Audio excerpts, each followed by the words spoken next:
Remove the negative terminal post. Locate the automatic tensioner to loosen up the belt.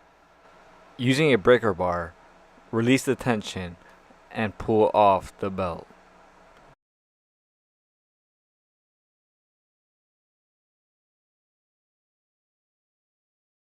Using a PB blaster, apply it to the bolt in the middle of the tensioner.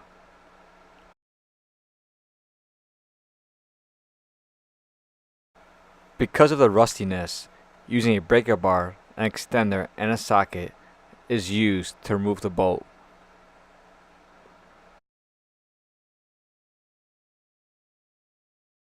After using a little bit of elbow grease, downgrading to a smaller ratchet is useful for removing this tension.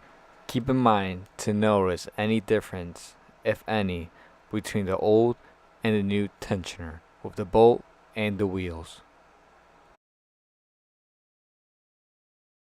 Use a brass metal brush to remove any old rust in the area.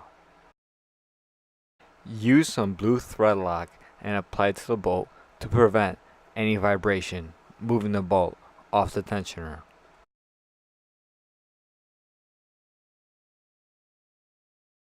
Once applied the bolt, slightly tug it in.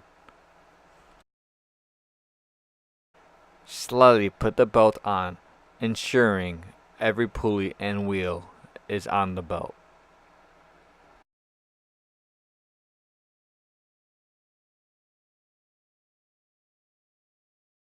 After using the breaker bar and ensuring the belt is back on, check and see that it's not crooked at all.